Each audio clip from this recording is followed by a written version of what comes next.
Tu veux des conseils de vie? Élaborer des sujets d'actualité?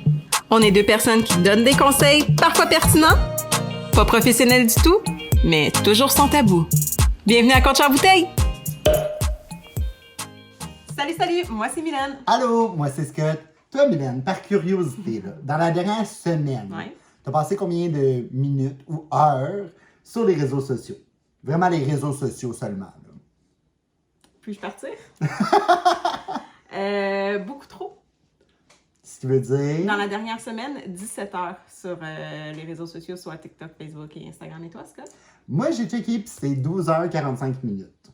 On voit qu'on n'a pas... on n'est pas loin, par exemple, l'un de l'autre, mais on n'a pas exactement les mêmes choses. Ouais, mais il y a beaucoup de mon temps passé sur les réseaux sociaux que c'est des recherches pour coach en bouteille, là. C'est pas... Moi, c'est pour vrai, toutes mes selfies sur Instagram, c'est pour coach en bouteille. Écoute, non, mais on passe beaucoup de temps, je trouve, sur les réseaux sociaux. Ouais. Puis les réseaux sociaux ont une puissance et une force quand même assez intense sur la société en général. Là, je trouve ça même épeurant. Non, mais sérieusement, c'est rendu, on va se le dire, tu sais, autant que la radio et la télé influençaient les gens à une certaine époque, maintenant, c'est les réseaux sociaux. Ah ouais. Ça influence tout. Ça va influencer ce que tu penses, ça va influencer ce que tu achètes, ça va influencer qui t'aime pas. Qu'est-ce que tu consommes? Exact, c'est fou, là, le pouvoir de ces plateformes-là puis l'importance que ça a pris dans la société d'aujourd'hui. Là. Tu sais, si vous êtes sur ces plateformes-là, vous le comprenez, vous le voyez. Là, tu sais, mettons, on prend TikTok, excusez-moi, j'ai un cheveu pogné dans mon cil.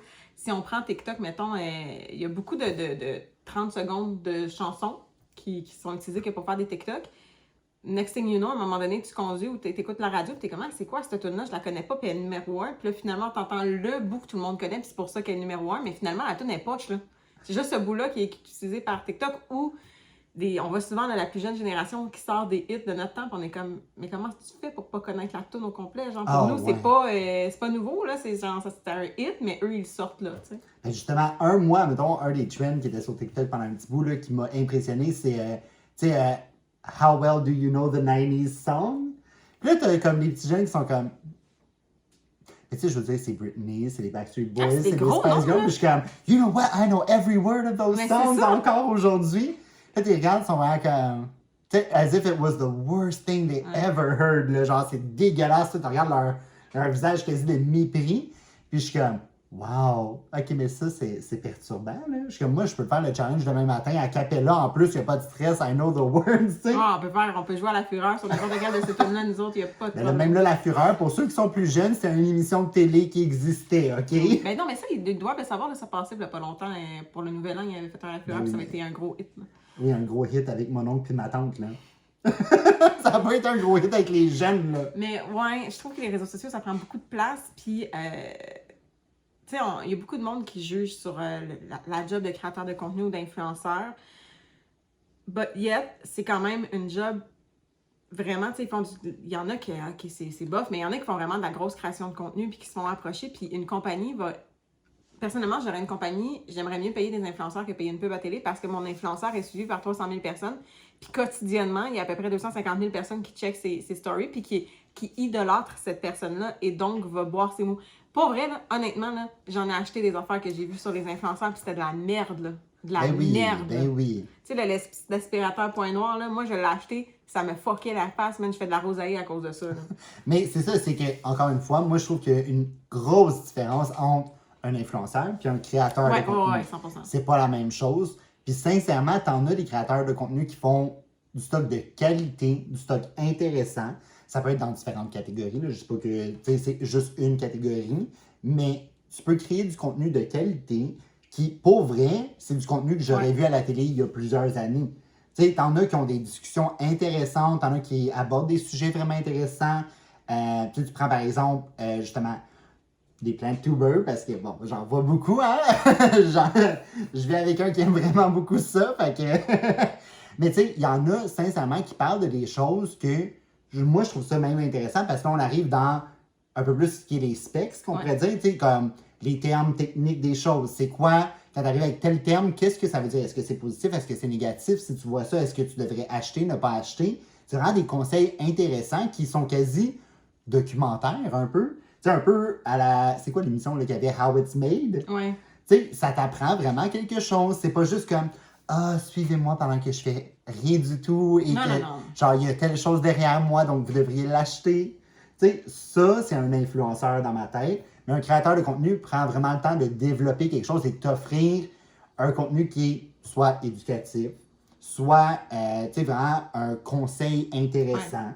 Puis, tu sais, c'est là que je trouve ça beaucoup plus le fun, puis beaucoup plus intéressant, puis que je me dis, là, je comprends pourquoi c'est un métier Ouais. pour ces gens-là. Hey, mais ils sont payés cher. Hein. Ben, il y en a qui sont payés beaucoup trop cher. J'écoutais un YouTube, Jessica Denomé, elle avait fait OD. OK. Puis dans le fond, tu sais, cette fille-là, elle a une compagnie de sous-vêtements, pop underwear, puis tout. Puis peu importe, elle faisait un Q&A, puis elle disait que le plus cher qu'elle a été payée pour un contrat, c'était... Un petit contrat, en fait, c'était 20 000 pour 4 publications. Hey, c'est de l'argent. Ah, moi, je peux en faire 4 à tous les jours des Mais publications pour 20 000 tu vois, elle disait que eux, pour leur compagnie de sous-vêtements, ils avaient payé, je pense, une influenceuse américaine. Je ne vais pas faire d'erreur, mais je crois que c'était 75 000 puis ça avait rapporté 2 ventes. C'est intense. Mais tu vois, c'est ça toute la game. Tu sais, un peu comme tu disais, toi, avoir une entreprise, tu serais down à avoir des influenceurs, des créateurs de contenu, peu importe. Mais je trouve que c'est un couteau à double tranchant. C'est, oui, tu as beaucoup d'opportunités, mais fais tes recherches et choisis-les comme il faut, tes opportunités. Parce que je veux dire, ouais. Il y a beaucoup d'argent que tu peux perdre là-dedans. Il y a des choses que je ne ferais pas avec certains influenceurs. Tu sais, il y en a certains, comme oui, c'est vraiment le fun pour certains produits, mais je veux dire, si, je donne un exemple au hasard comme ça, tu prends Mariana Maza, qui est très connue, qui est pas forcément une créatrice de contenu ou influenceuse web, mais qu'elle est automatiquement avec son statut public. Elle l'est malgré elle, en fait. Là. Tu sais, je veux dire, je ne demanderais peut-être pas de vendre une balayeuse. Genre. Mais non. Tu comprends? Il est où le lien? Je veux dire, d'accord. elle pourrait le faire juste pour l'argent. Là. Je veux dire, très facile pour elle. Quick money, elle va faire une publication, elle va dire que la Dyson va vraiment bien. Mais encore là, tu vois, c'est ça la différence entre l'influenceur et le créateur de contenu. Le créateur de contenu va se rattacher à ses valeurs, va souvent tester le produit avant de vous le vendre, avant de vous en parler. Il va falloir qu'il aime le produit. Tandis qu'un influenceur va juste faire comme, bon, parfait, c'est à moi, puis go, j'ai l'argent, tu sais. Fait qu'il faut faire attention à ça. Mais pour revenir aux réseaux sociaux, moi, j'ai une question pour toi. C'est quoi ça? Est-ce que tu te rappelles du premier réseau social que tu as utilisé? Moi, le premier auquel je me suis abonné, si on tourne back in the day, puis moi, je considère que c'est un réseau social, c'est MSN. Ouais. Je considère que c'était une plateforme sociale. Le but était de pouvoir parler avec les gens. Tu me changeais ton petit statut. Là. Ouais, là, tu peux être on, off, tu peux être busy, tu sais, dépendant des choses. Fait tu sais, je dirais que ça serait ça. Sinon, comme plusieurs de ma génération, j'ai eu MySpace. Oui, j'espérais tellement que tu dis ça. Hey, j'ai tellement passé de temps à c'est faire ma page compliqué. MySpace belle pour rien parce que ça a quoi duré 1 an MySpace, 2 ans? Ça a duré un bout, ça là. a duré un bout, mais comme le hype là, de MySpace, du moins pour moi, ça 1 an, 2 ans, après ça, Facebook est arrivé. Là. Et tu vois, moi, MySpace, j'ai trouvé ça tellement compliqué. Je fais partie des gens qui étaient comme, moi, je comprends pas là, ce qu'il faut faire. Mais j'ai découvert plein de belles choses sur MySpace. Tu sais, je prends comme exemple, c'est vraiment niaiseux, mais, tu sais, Lady Gaga, tout le monde connaît Lady Gaga. Mais elle était sur MySpace au moment où elle était Stéphanie. Oui. Puis, elle créait du contenu, elle avait de la musique disponible, c'était beaucoup plus jazzy, beaucoup plus, tu sais, relax. Mais moi, j'aimais ça. Ou une artiste canadienne que moi, j'ai découvert sur MySpace, qui est encore active à ce jour, c'est Lights. Une artiste beaucoup plus underground, mais elle faisait tout elle-même. Elle record ses choses elle-même, elle faisait ses décors pour ses vidéos, ses outfits. Tu sais, c'était vraiment une créatrice. Ouais. Et elle a une méga carrière aujourd'hui. Je veux dire, c'est... Honnêtement, tu sais, Billboard, dernièrement, l'a nommée la queen du underground canadien. Tu sais, je veux dire, elle a eu un impact, elle a eu des méga contrats par la suite. Fait que, tu sais, ça a quand même permis à certaines personnes de sortir du lot, d'avoir cette chance-là qu'il n'y aurait pas forcément eu. Oui. Hey, moi, MySpace, là, la emo girl que j'étais, là, tripais là-dessus, mais solide. Mais ce que tu mentionnes, c'est vrai, je trouve qu'il y a beaucoup de carrières qui débutent avec les réseaux sociaux, là, surtout avec TikTok, mettons qu'on met ça en date d'aujourd'hui. Ben oui. Il y a énormément de gens qui débutent des carrières dans le TikTok, puis c'est bien, c'est correct. Où est-ce que je me demande, TikTok, il y a certains créateurs de contenu qui vendent des produits, mais sinon, c'est des trends qu'ils font, tu sais. Ah oui.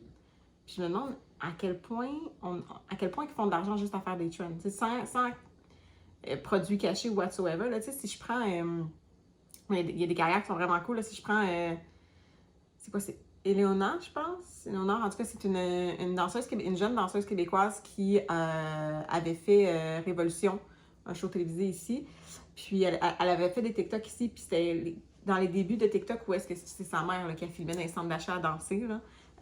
Vraiment comme typique. Puis maintenant, elle est aux États-Unis, puis c'est comme une des plus grandes TikTokers, là. Elle a des millions et des millions de vues et d'abonnés, puis, tu sais, elle a un truc qu'elle fait, c'est qu'elle danse devant une télé, avec le vidéoclip en arrière, dans le fond, puis elle refait le vidéoclip. Puis elle avait fait ça pour Daddy Yankee ou Sean Paul, ou en tout cas un truc reggaeton. Next thing you know, il l'a appelé puis il l'a emmené sur le stage, tu sais. Mais c'est ça, tu sais, il y en a qui réussissent à créer du contenu, justement, elle avait quelque chose à exposer, tu comprends? Autant que t'en as d'autres, là c'est sans jugement, mais tu sais, je prends quelqu'un comme Addison Rae. C'est celle qui avait fait le film, ça? Celle qui a fait le film, je veux dire, La BFF des Kardashians. Hein? Oui, elle est vraiment big sur TikTok, là. Tu sais, on s'en a, c'est une des plus grandes personnes à être sortie de TikTok. Oui, elle est charismatique. On va se le dire, je trouve qu'elle est charismatique, c'est une belle femme. Tu sais, oui, elle danse bien, là, elle fait de la musique, I get it, mais je regarde, c'est le plus vieux TikTok, mais je comprends pas. Tu sais, je me dis, à part avec elle, qu'est-ce qu'elle a fait? Ouais, mais tu sais, il a juste fallu qu'il y ait une personne avec bien de l'influence qui la voit, puis c'est parti, là, sa carrière est partie. Puis c'est ça que, sur certains points, je trouve dommage, c'est qu'on projette une image de la facilité à nos jeunes. Je veux pas dire que c'est facile être créateur de contenu, mais pas du tout. Par contre, que ça devienne un choix de carrière, j'ai un peu de la misère. Tant mieux si ça t'arrive, puis go for it, puis si tu veux ça, tu peux travailler envers ça, mais que, tu sais, mettons la petite fille en secondaire 4-5 qui décide de sa vie future, puis de son choix de cours, puis qu'elle a dit, ben moi, je m'en fous, je veux pas aller au cégep, puis je veux juste être créateur de contenu. Ben je vais être influenceur majoritairement, qui vont dire. Je trouve ça. Mais c'est ça, parce que, tu sais, moi, pour moi, ceux que moi j'apprécie le plus, du moins, sont créateurs de contenu à la base et en font quelque chose. Mm-hmm. Tu sais, un exemple que moi j'ai bien aimé qui est ici au Québec, c'est Juliane qui a passé à OD. Ouais.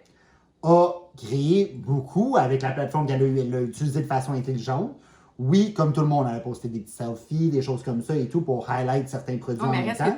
Tu es ton propre produit à un moment donné. Elle s'est créé un empire avec ça, je veux dire. Elle s'est pas juste satisfaite d'envoyer des choses pour que je fasse des posts.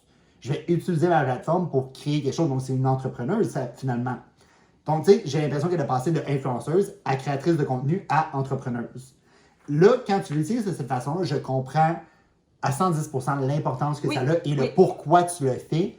Moi, ça m'impressionne. Parce que, sincèrement, tu as vu c'est une forme de marketing. Tu as vu une opportunité, tu l'as saisie, tu en as créé quelque chose. Ça, je respecte. Oui, 100%. Énormément. Mais t'en as qui sont juste, et là, ça fait négatif, qui sont juste influenceurs. Ils font toujours rester influenceurs, ne cherchent pas à faire plus. Puis, souvent, vont rester en surface. J'ai pas de trouble si t'es influenceur, mais que tu digues dans quelque chose aussi. Mais oui, je suis d'accord, je suis 100% d'accord avec toi, mais tu sais, il faut faire attention aussi pour ne pas trop juger facilement. J'ai un nom qui me vient en tête, Elisabeth Rio. Ouais. Les maillots de bain Waka. Elle se fait présenter comme influenceuse en premier lieu. Quand tu entends parler d'Elisabeth Rio, c'est tout le temps l'influenceur. But yet, c'est pas tant une influenceuse, cette femme-là, c'est une entrepreneur. Elle a une compagnie de maillots de bain qui vaut des millions de dollars. Puis oui, sa job d'influenceur, ben oui, elle va se mettre en bikini sur la plage. Puis ces bikinis, c'est plate, mais c'est pas plate, mais ils sont souvent échancrés, ils sont souvent genre des tongs ou des affaires de même. Fait que oui, on va souvent voir ses fesses sur les réseaux sociaux. Puis il la présente comme influenceuse parce que la majorité des gens la connaissent comme ça. Mais elle, là, pourquoi je paierais des mannequins porter mes bikinis sur la plage quand je peux moi-même aller en voyage puis les shooter? Exact. Puis, genre, c'est brillant, là. C'est une belle preuve qu'elle a utilisé sa plateforme, Ben oui. elle a fait quelque chose. Elle a créé un empire, encore une fois. Donc ça, gros respect, gros props à quelqu'un qui fait ça. Mais je trouve que là vient le danger, encore à long terme, d'être influenceur ou créateur de contenu. Tu vas rester coincé dans cette catégorie-là. Ah ouais. Parce qu'encore, comme tu dis, elle est présentée comme influenceuse. Mais oui, elle est influenceuse à la base. C'est une femme d'affaires maintenant. En fait, non, je pense qu'elle avait créé sa compagnie avant d'être influenceuse. Non, mais pour monsieur, madame, tout le monde, elle est connue comme influenceuse. Mais tu sais, je veux dire, pourquoi est-ce que si elle va sur un plateau de télé, on va la présenter comme une influenceuse? Elle est beaucoup plus que ça. Elle a un titre beaucoup plus important, mais encore une fois, tu as choisi ce chemin-là, tu vas être coincé dans ce boîte-là de tu vas être un influenceur. Puis pourquoi tu penses que je vais utiliser la plus vieille génération, parce que nous, on comprend ça. On a quand même un petit mépris sur justement les influenceurs, on vient de dire, qui ne font rien, là, qui créent pas de contenu, puis qui font juste prendre des selfies puis faire comme...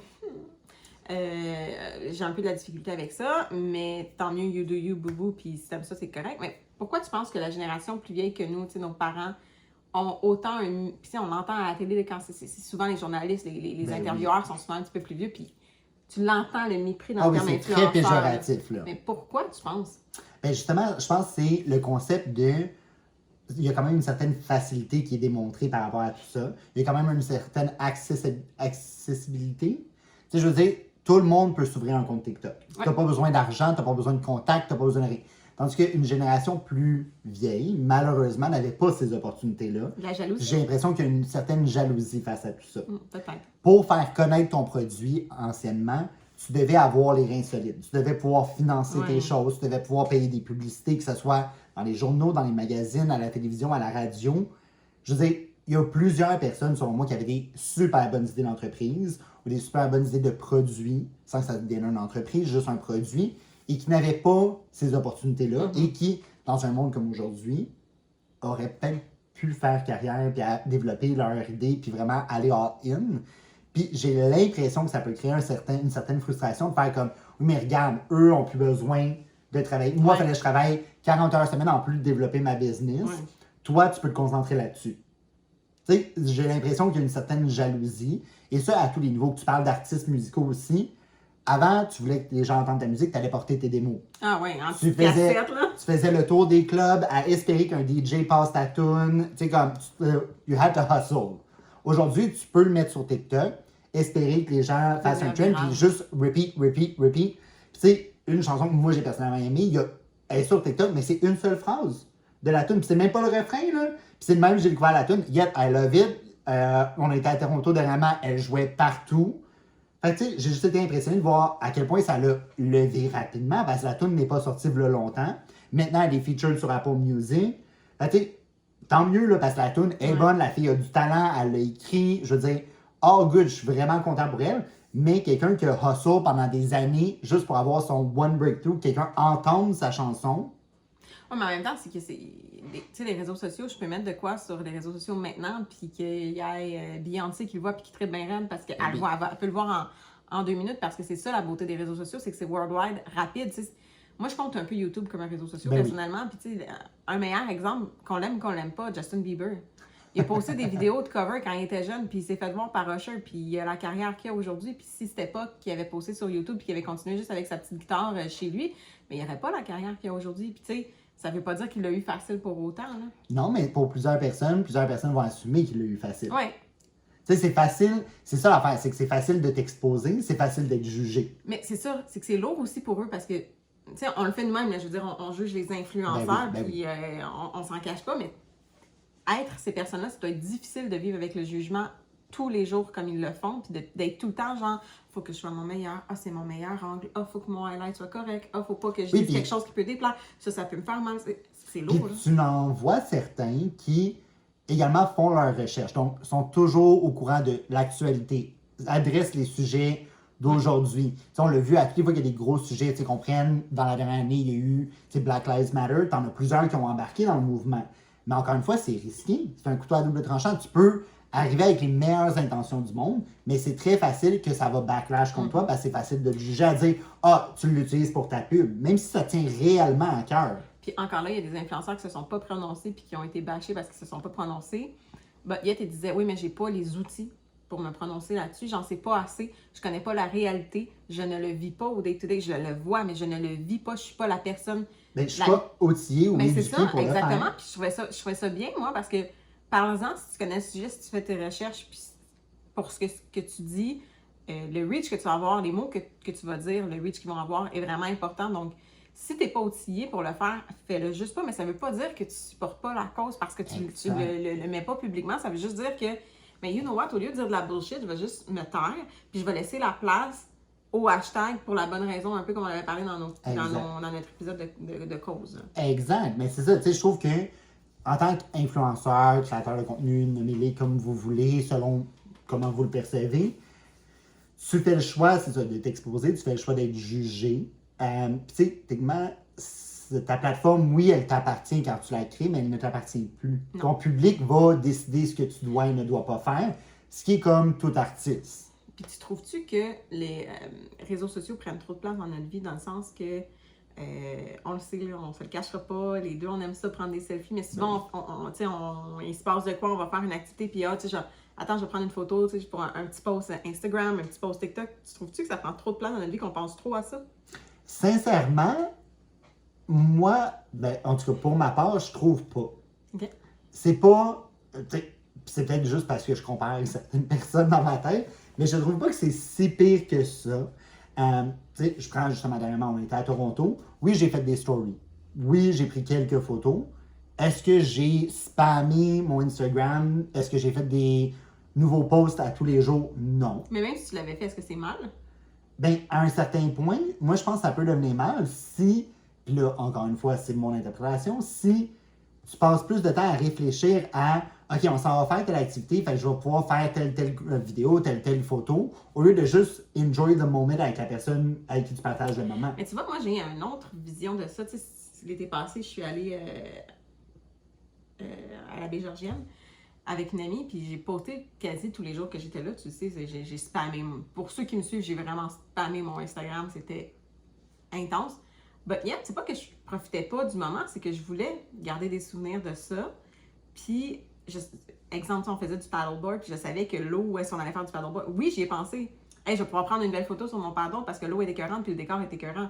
Mais je suis pas allée là-bas pour ça. Oui, mais c'est ça. Tu as pensé à je vais prendre une photo, blablabla. Est-ce que tu as dit à ton ami, tu devrais apporter tel maillot parce que moi je vais porter tel maillot pour être sûr que. Non. Mais il y en a que c'est ça. C'est là que je trouve que ça devient nocif parce que là, ça contrôle tout. Ouais. Mais tu sais, je veux dire, tu savais que tu t'en allais à un endroit que tu rêvais d'aller, tu voulais absolument y aller, tu savais que ça allait être magnifique. Donc oui, tu t'es dit, c'est clair, ça va faire des belles photos. Ben oui, c'était mais ça, tu le faisais avant les réseaux sociaux aussi, là. Ben oui, c'est juste que je les mettais dans un album photo au lieu de les mettre. Exact. Fait que ça, je vois pas le problème. C'est quand ça commence à influencer tout le reste. À dire, OK, ben là, faut absolument que j'apporte un maillot orange parce que dans tel décor, ça va être mieux. Puis il faut que j'appelle mon ami parce que si moi je mets du orange, elle peut pas mettre telle couleur. Là, you're not living the moment. Je veux dire, pour vrai, vous fûtez pas, on s'en contre. Ah oui, non, ça, je suis d'accord. Good for you, you're having a good time, t'as pris quelques photos, puis tu sais, là, tu dis que t'as spammé, personnellement, t'as pas spammé. Là. Je veux dire, j'ai pas vu ce que t'as mangé pour déjeuner, j'ai pas vu ce que t'as soupé à tous les jours, j'ai pas vu, comme j'avais pas un hourly update de tes journées. Non, pas un hourly. Moi, j'ai trouvé que j'ai spammé parce que je suis pas quelqu'un qui poste quotidiennement sur les réseaux sociaux, tu sais, mais non, effectivement, j'ai beaucoup moins posté que certaines autres personnes pourraient faire ça, je suis d'accord. Mais c'est que t'en as que c'est ça, tu les suis presque 24 heures sur 24, comme ça, pour moi, c'est trop. Ouais. Ça, j'ai énormément de difficultés à me dire, est-ce que je serais à l'aise de m'exposer à ce point-là en tout temps? Ouais. Ouh, il me semble que c'est rough. C'est vraiment rough, là. Mais tu sais, ça m'apporte à mon conseil du jour, ce que tu viens de dire, c'est que les réseaux sociaux, c'est puissant, mais sentez-vous pas obligé de suivre les gens que tout le monde suit juste parce qu'ils sont suivis par vos amis. Suivez les gens que vous trouvez inspirants puis qui vous font sentir bien. Exact. Puis que tu sois influenceur, créateur de contenu ou quoi que ce soit, assume la responsabilité qui va avec. Gêne-toi pas pour dire ce que tu as à dire, mais respecte-toi à la fin de tout ça. Yes! Donc, si vous voulez en savoir plus sur nos réseaux sociaux, vous pouvez nous suivre sur Facebook, Instagram, TikTok et bien sûr YouTube, où vous pouvez like, subscribe et même activer les notifications pour être sûr de ne pas manquer les prochaines vidéos. yes! Donc, laissez-nous en commentaire le réseau social que vous utilisez le plus souvent et combien de temps. Ce serait intéressant de voir qu'on n'est pas juste les deux complètement fous. Donc, on vous dit à la semaine prochaine! Bye bye!